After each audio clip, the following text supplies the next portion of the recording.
Hi, yeah, good morning. Today I'm back. So yesterday we watched the live feed and I realized that my internet wasn't good. I thought it was, unfortunately not. And there were 2 points in the video where internet has pretty much lost connection and you saw me kind of glitching out. So today I'm just recording this on OBS. It's fully local, and then we don't have that kind of disruption, and I can just re-upload the video as it is again in pretty much the same format. You shouldn't be able to tell the difference, just that it's gonna look better in terms of my connection. And I think there were multiple points yesterday where my volume was so overly loud. I'm kind of almost hearing myself cracking in the mic like now. And I am adjusting that as well. I did lower it slightly, but then if it's kind of a bit too loud, I'm gonna just pull it down a little and refine from there. Yeah. And today's focus is really on the crafting system. And I have quite a fair bit, probably splitting into like multiple parts today as well, but let's see if I have time. But today, as I've shared, I have opened a new request in the Claude AI under NeoStack AI. This is NeoStack AI, is described in the first video, I believe. And I listed down my request for the crafting system, right? So I wrote a couple of criteria that I need for the crafting system to be. And one thing that I've learned working with AI for over the last 7 days is that you can come up with your request. That usually is something that they work well with. However, don't set it into the working order, like just, okay, now I have this plan, execute it, right? It usually, on top of that, I think there's also because you have credits, right? So I'm really at like 17% and you can easily hit 100%, and then you have like work half done.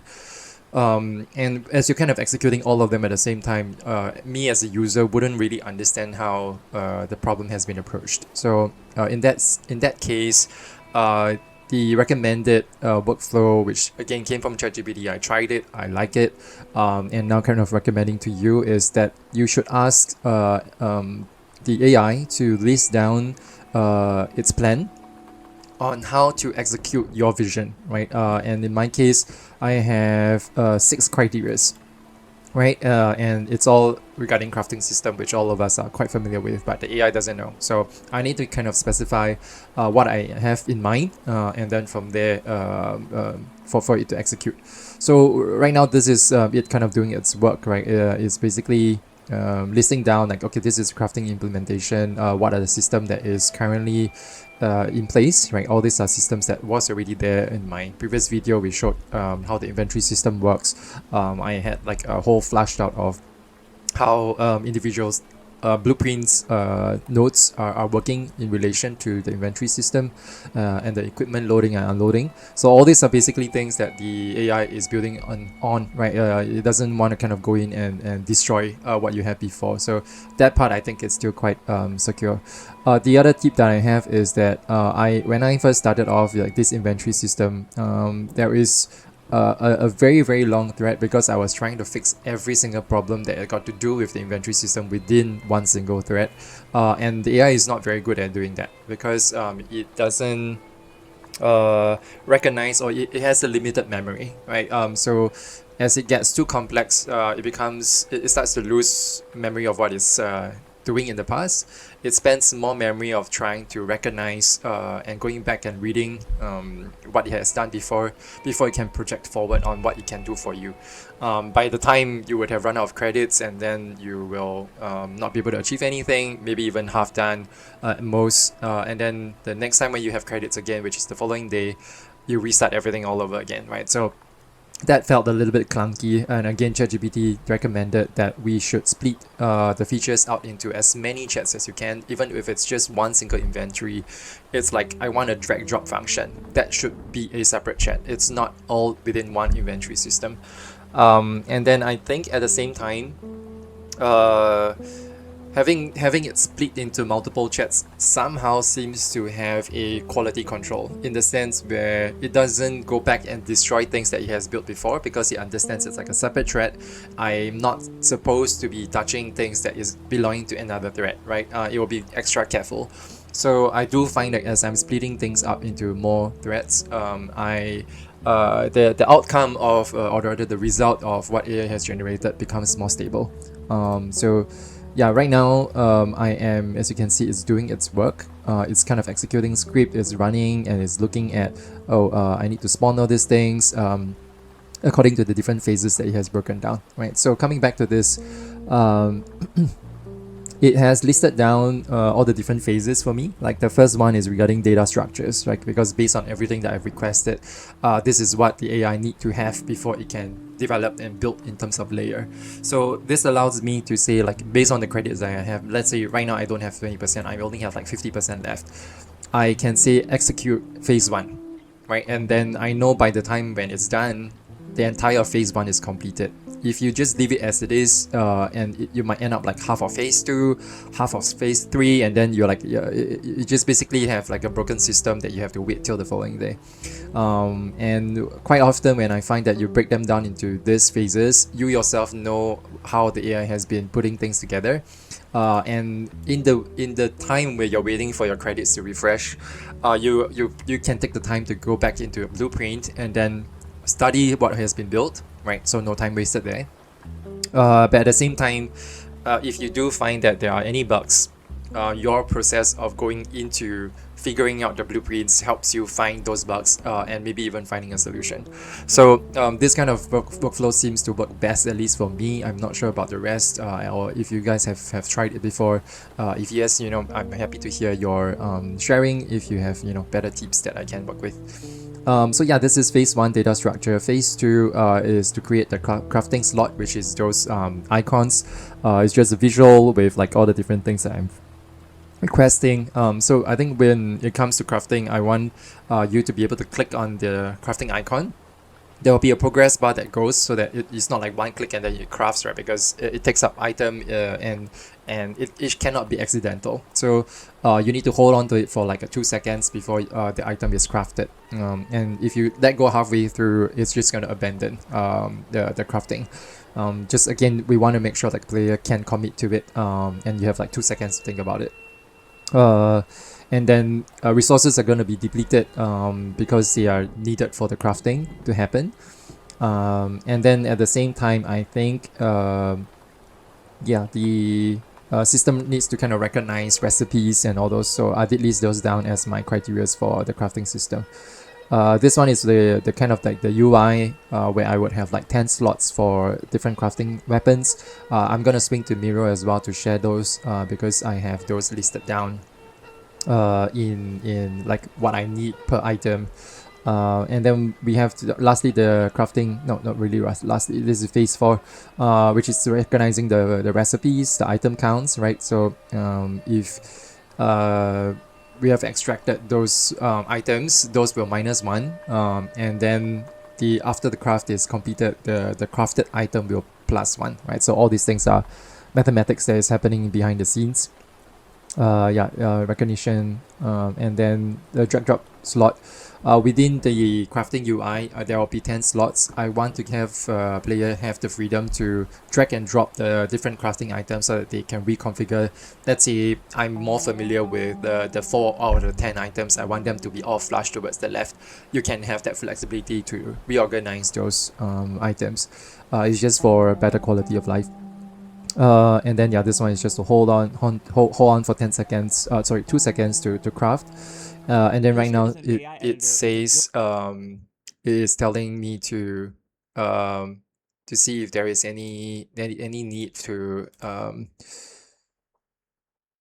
this is just the part where it's listing down the steps and how it wants to approach the different phases. Okay, and then let's take a look at what it has done so far. I think right now it has completed phase 1, 2, and 3. I am, it's on the bottom right of my screen, which is out of this recording. It just says that the agent task has completed. So right now, as you can see, it has created the 10 slots, right, 5 by 5.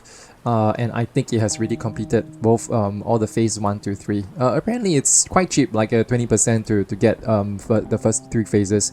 And I think it is probably lesser in terms of its computing count because all prior system has already been built. So it just kind of added layer on top. Yeah, so over here it says that it has done all phase 1, 2, and 3 with all the respective things that is happening. If I am happy, we can go back to look at phase 4 because he stops at phase 3. Phase 4 is regarding the recipe configuration, right? So one of the things that I want to have control over as a game developer, not as a game as a player, is that I want to, in the blueprint, I want to have myself be listing down what are the items needed in order for you to craft this, right? And I want that flexibility. Like let's say 2 months down the road, I want to change the crafting item. I want to change an old rack to a glass bottle, for example. For you to craft this specific weapon, I want to be able to go into the blueprint and change those stuff. So all these are also things that you can specify in your request as it's building. So this is probably the entire phase 4. So what we can do, it's actually cool that it's captured on the recording, even for myself in the future as well. I think this phase 5 will be quite a significant workload, and I don't really have the recipe in place as of now, so we can just go with phase 4, and I can just say execute phase 4. It doesn't have to be like specific text to text that I'm writing now. It can say go phase 4, start phase 4. It doesn't matter, the AI understands. As long as you mention phase 4, it will run it. Yep, so that's basically AI doing its work. Alright, so as it is in the background right now, I want to show this mirror. I did share the AI Archetype. Maybe that's something that I can dive a little bit deeper into first before we go into the weapon crafting. Because these weapons, they come in relation with each individual AI Archetype. You need to know their strength, their weakness before knowing how these weapons would kind of work against them. Yeah, so as I am looking at AI Archetype, we have 4 main archetypes for now. Maybe this one I'm still kind of refining, so let's ignore that. And this is the 5th one I mentioned, but I'm not sure if we're gonna have it. For now, I'm just gonna focus on 4 types and then making sure like it's balanced in terms of gameplay.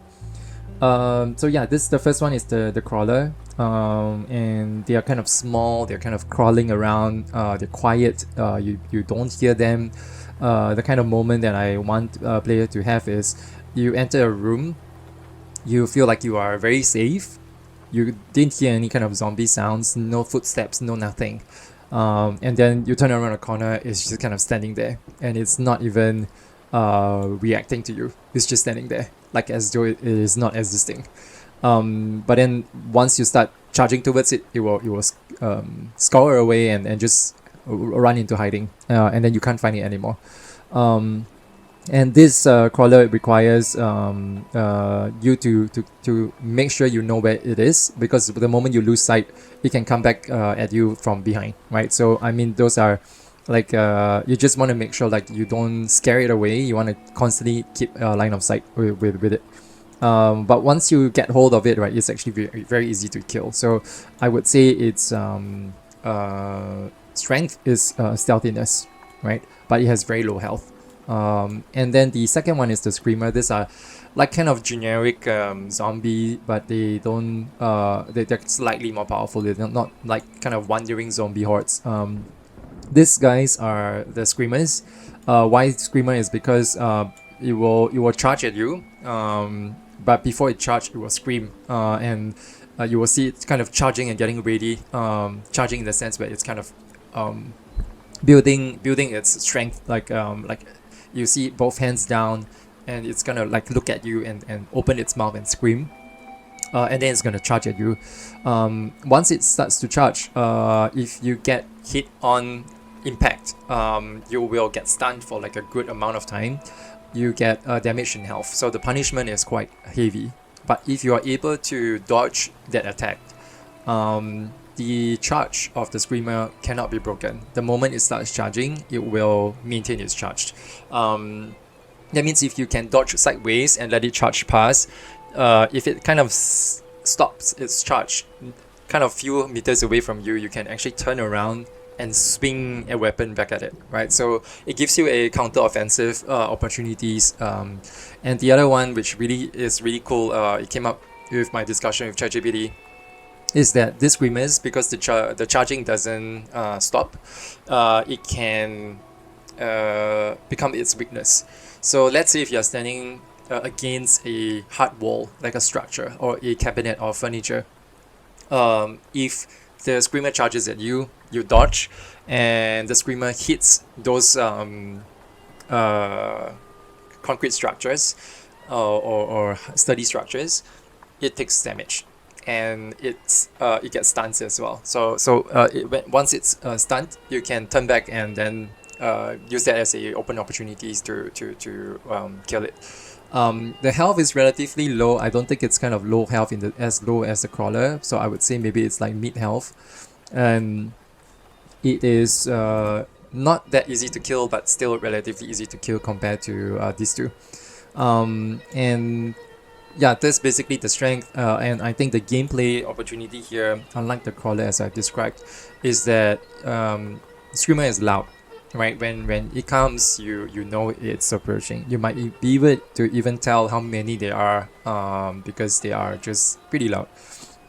Once you meet a few of them, you can actually use their strength against them, right? So let's say if you are able to dodge around, I want player to be recognizing its environment, where you can be kind of backtracking so that you lean yourself against a structural wall. Even if it's 3 of them charging at you, you could dodge all 3 of them, let them hit the wall, and then you can go back and stun them again. You could also be planting traps. Some of the traps would be to break its momentum, right? That again, it's ideas that has been discussed with ChatGPT. And you can basically put traps that are like marbles, for example, or oil that is on the floor, to wet and make the floor slippery, and that breaks their charge, right? Or you could have tripwires, which is the moment it crosses a location, explosion happens and they hit health. Their health are depleted. So there are multiple ways that you can tackle them, but if let's say a few of them got through to you half health, you could just dodge them, let them hit the wall, and you're always conscious about what's behind you, reading the environment. That would be great. There's one as well, which was again brought up by ChatGPT, is that because it's charging, it will only charge straight, right? So if you do like a 90-degree bend, it will miss you. So you as a player, when you're backtracking, you need to learn what is around you. Let's say there is a room just to your right. As it's charging to you, you can just dodge into the room, and the screamer would miss you completely. It cannot charge and turn at the same time because of the momentum. So yeah, again, I really want player to, when fighting the screamer, to understand and be familiar with the environment and adapt to that different playstyle. So yeah, the over here the green ones are how can you fight them. So this one is to make sure you keep your eyes peeled, right? So you know where they are. The moment you lose sight of it, the crawler is gonna come down and hunt you. But the screamers, the intention is to break speed, right? So you want to break the charge. So slippery floors, turning corners, letting it hit a hard structure. And then we also have the Seeker. The Seeker is basically like the clicker in Last of Us. It's based on auditory sensing. My character design is going to be, I think we can probably go to the lore in the future videos where I describe about how does this zombie come about, right? And then how do they end up the way they are. So those do have stories as well, but that's for a separate video. For now, just for Seekers, it's blind and it's based on listening. So even if you throw in like a smoke bomb, for example, it wouldn't affect. You wouldn't affect it because it's still hearing you. The only way to get around a Seeker is to make sure you are completely quiet, and that means crouching when you're moving around or staying completely still. Guessing where the path is for the Seeker so that you can stand maybe even just slightly out of its path, and then once it crosses, you can just have a go at it. And I think if you are doing a stealth attack, almost like Assassin's Creed, where you're doing assassination, you'll deal much larger damage than just a melee attack. So those are gameplay ideas that I already have in mind. We just have to get it in Blueprint and get it in the system. So yeah, as I mentioned, using the different tools, weapons, it's not just melee and just whack. There is one thing I know for certain that I don't want for my game, is that I don't want to turn it into a zombie shooter game, right? And that's very common in the industry, and I want mine to be feeling a little bit different, where you're recognizing the environment a bit more, you are more familiar with crafting items, you are using the crafted items to fight zombies, and it is kind of knowing the space, strategizing the space, setting up the space so that when a zombie enters, you can fight it in your own terms, instead of just firing bullets and then running backwards, and they're just killing one and then killing the other, almost like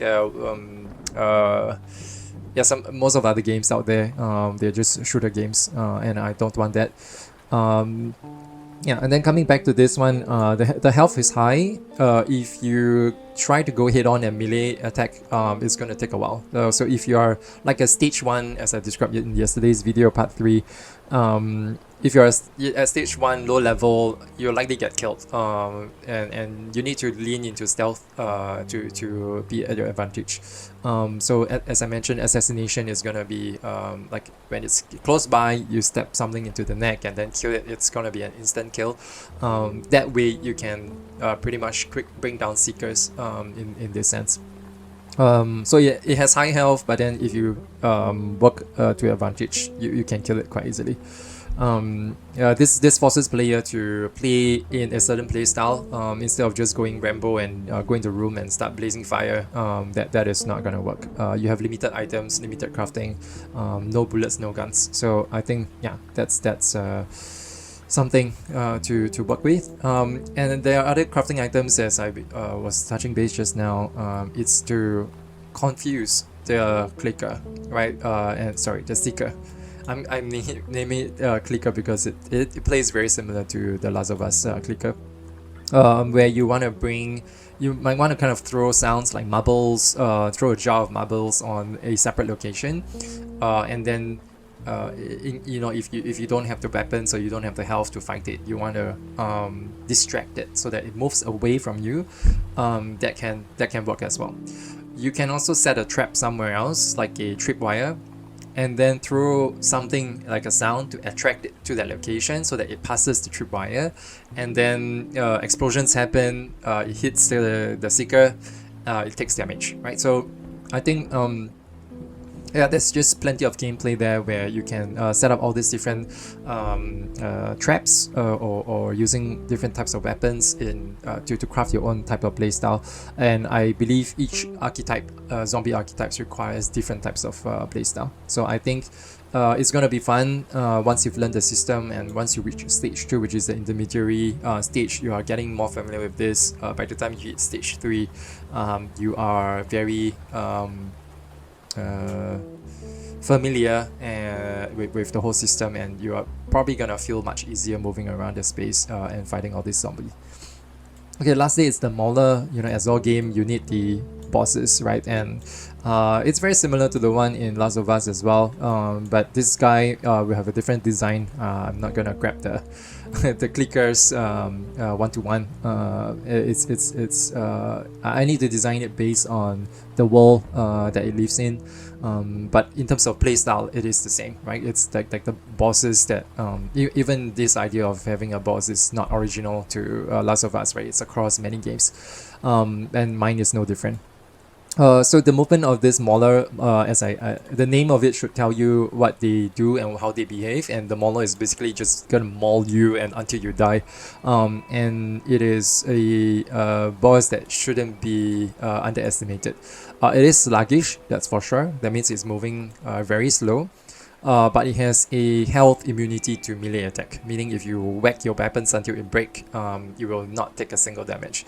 Its weakness is fire and electric. So as you can maybe see later down in the crafted items, there are weapons that can give you fire and electric.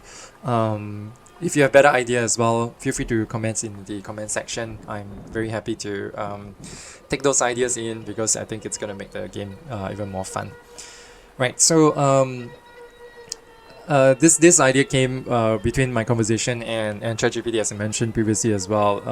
It's hard to tell whose idea is it anymore. It is one now. And I am thinking that the fire and electric damage, right, that you're dealing on the Mauler is not something that you destroy itself right away. It has a shield, which is those lumps that you see on the body, and those are kind of like biomass, and those are the things that is protecting it from its core. So if you don't destroy its exterior shell, the biomass, you can't reach its core. So the only way to eject or remove those biomass is using fire and electric. That's the only way you can get it to break away from immunity. And what's cool is also that when you throw fire at it or electrocute it, those biomass is going to split out more biomass. It's going to detach. It's going to discharge, removing from the body, but it's going to splatter on a portion of the floor, and that biomass becomes a poisonous area. Meaning, if the player were to enter those areas, you start getting dizzy. The visual is going to become blurry if you keep staying on it, right? But the moment you move away from it, everything will come back again. The play style here is to make sure that player is moving around the space a lot more, even though the Mauler is slow and sluggish. You have additional challenges around. Like, so basically, when you throw at it, it's splattered like a biomass. The whole gameplay is always dynamic. There is maybe no two boss fights of a Mauler that feels the same. Like, the location will be different, the way you attack it will be different, the weapon you're using is different. The biomass that is kind of splitting out against the environment that it is in will be different, right? So the way you're moving around and trying to work around the Mauler will be unique each time. That's at least what I hope. Usually when you fight this Mauler, the location will have lots of recipes that you can work with that can give you fire and electricity. So one of them would be, those fire hose, those water sprinklers that is at the ceiling. You can trigger it so that water starts spraying. And then you can set up like a electric trap, so that when the Mauler crosses, basically you want to kind of position yourself and the trap so that the Mauler would come towards you, crossing the trap, right? So that trap would trigger with the water, it's going to be electrocuted, and then biomass would spread out, and then you fight it moving forward. Or you can get a propane tank somewhere, again light it up, set it into a trap so that you can put on an explosive device, and then again position yourself and the trap, and get Mauler to come to you, crossing that trap. Gameplay wise is the same, but either way, fire and electricity is something that the player will learn to come to its strength. And then once the kind of biomass is all gone, you can see that the silhouette of the Mauler reduces, right? It's no longer that beefy and that chunky. That's where you can start going in and finish it. Those biomass is gonna be slightly emissive. So when you see that there is no emissive biomass on the Mauler, you know that you've basically disarmed all of its shield, and then you can start going in for a melee attack. At that point in time, the melee attack is gonna be very low health, right? So it's gonna be like killing a screamer, for example.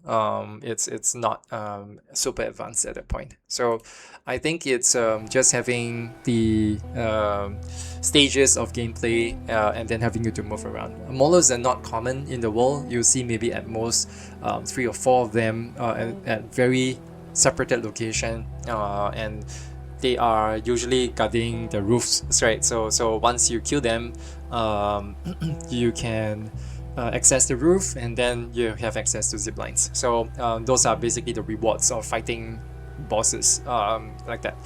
And there was one thing, as I mentioned earlier as well, regarding distraction, is the need to interact with the environment. And you can in this roof structures that you're fighting the mauler, you can plant devices at the top of the ceiling, and then again position yourself against the position yourself to have the explosive be in between yourself and the mauler, and then have the mauler come to you and destroy, hit the explosive so that the ceiling comes down and crashes on it. However, I think the when the mauler is still having its biomass, it will not take damage, right? So it needs to be like a final blow, like a final kind of depleting all itself at one go. So you still need to kind of do the fire electric and playing around with the different gameplay style. And then once there is no emissive material, like meaning all the biomass is off, then you can position yourself with that explosion, lands on it, and then it dies. These top roofs that I mentioned as well, they are not all guided by mauler. There can be like 4 screamers with 2 seekers, or there'll be like different combinations that we can play with. But again, we don't know what's fun, we don't know what's too difficult. We need to try it to test it, right? And that's why it is very important for me to get the systems in first, so that I can play with all these different combinations. If it's too hard, take out one, put in different combination. So I think in my mind it sounds like it's gonna be fun. I know it's going to be fun, but we need to balance it to make sure it is, right? So that's the part that it's missing. And to test it, to balance it, you need to have the system first. Yeah, so that's basically the 4 zombies that we have, and we are at 31 minutes now. I am looking at all these different crafting items. These are actually not exactly crafting items because they are just marbles, right? So you can use them as marbles to just throw on a certain area, and then it creates sound.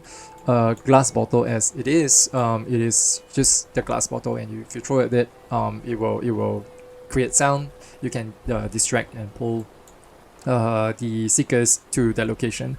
Same for the marbles as well. And then for this guys, just basically to throw at the zombie so that it creates it stuns them for a while. Or for the screamer, for example, when it's charging at you, when you throw at it, it gets stunned. You basically break its speed, right? So that is again part of the intended playstyle. For oil, it's specifically for the crawler, right? So that it becomes very slippery and it couldn't charge at you. But there is no effect against the mauler, the seeker, because they're moving quite slowly. The crawler, very stealthy. You don't really know where they are. They might be even, if you pour like a puddle of oil, they can just maybe get by it, like without even you knowing. They're very stealthy. And then like a powder, or a jar of powder. It's effective to form like a cloud of dust, but for the seeker that is based on auditory, it has no effect, right? Because it's still hearing you. It's not based on seeing, based on sight. But it's good to go against those that are viewing and seeing, right? So it will cause like a 10-second temporary blindness, and if you throw at it, like hit it on its body and it explodes, it also causes a 2-second stunt, right? So all these are factors that can help, right? So basically it's the same as you throwing a jar at a zombie. And then the next one is a marble, a glass of marble. So I think this one feels more like a weapon, because then it's kind of a combination of 2, and again same thing, it's gonna cause the seeker to the screamers to get stunned, and break its speed, the charging speed. And then for the seeker, it's going to cause a larger confusion, because now sounds are kind of scattered all over. Unlike this, maybe it's just 1 or 2 marbles that you've thrown. It is kind of moving in their location, but after 2 seconds it's gonna come back looking for you. But these ones are like kind of stun bomb to the seekers. Once you throw it, it will get it will get stunned for like a while. This timing all can change, as I mentioned. It needs to be balanced. This can with like a improvised device, it's gonna become a kind of like a device where if you throw at it, it's gonna explode. If you throw it on the floor, it's gonna explode, right? So you want to kind of aim your trajectory nicely. Let's say if there's a group of seekers or group of screamers, you want to throw it like in the middle of them so that all of them would hit like 30 HP, will get damaged by 30 HP. So you do get all these AoE weapons as well that's going to help you fight the zombies. So it's not just all fully based on passive traps. There are offensive traps as well. I mean offensive weapons other than your melee weapon. However, as I mentioned previously, this explosive, it doesn't damage the mauler, right? The only two things that you can damage or disarm the mauler biomass shield, it's with fire and electric, right? So these are not fire and electric, they're just explosive with like nails, and it basically shoots out projectiles, right? And it's equal to like melee attack, and there's no harm done to the mauler. This is like a big dust cloud, but it also carries damage shelf, right? So it has both projectiles in there, milk powder, which is going to cause like a dust of cloud. So it's both damaging and blinding at the same time, and it's going to help give you like a window where if let's say you're mixed with a few different archetypes and you want to cause enough damage to a group of screamers, but at the same time blind the mauler and the crawlers, so that you can work around them and then reapproach them again. That will be like this will be helpful. I believe the crafting item would be quite expensive, so these are not something you will commonly use. It's quite OP because it's gonna cause 50 HP damage around a given radius.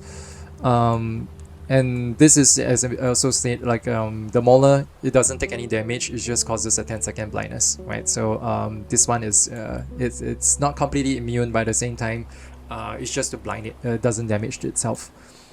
This is the tripwire, and you can set it along.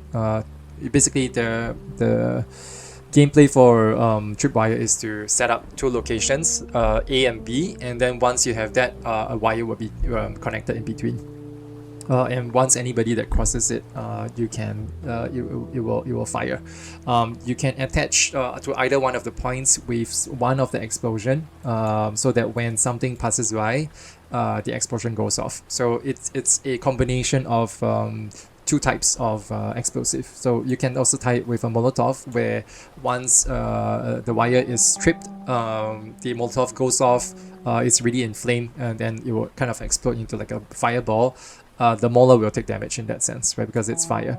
So yeah, it's a tripwire that is combination with some of these other items. You could tie it with the marble as well, so that jar of marble. So when the tripwire is fired, whole kind of like marble explodes. Sorry, a jar of marble explodes, and then marbles are scattered all over the place, making lots of sound. And the seeker is like completely stunned, like he cannot hear you anymore. Right, so the tripwire is also quite powerful. By itself, it's gonna deal some damage based on any of the other combinations that you have added into. Yeah, I'm gonna craft maybe a few more items. I'm not exactly sure. That is gonna help with certain gameplay. If you have better cool ideas, let me know, and I'm happy to take them in. I'm reaching 40 minutes. I think I've covered quite a fair bit between this entire section here, giving a good overview of the AI archetype, the types of weapons that we're crafting, because we are building the crafting system in the background, and that's the beauty of working with AI. The AI is kind of in the background crafting something for me while I'm doing the creative work. I'm able to make this YouTube video, and yeah. I'll keep you guys posted. The next section is gonna be more towards let's see, maybe more of the base building. I think I've not spoken enough about the base building, so it's about this area here. So I'll split it into a separate video. I think I've covered quite a fair bit of my backlog, and moving forward, it won't be as frequent. Yeah, we also haven't covered the systems yet. So yeah, that's I'll see you around. Just nice hitting the 40 minutes mark in 30 seconds. Catch you around. Take care. Bye.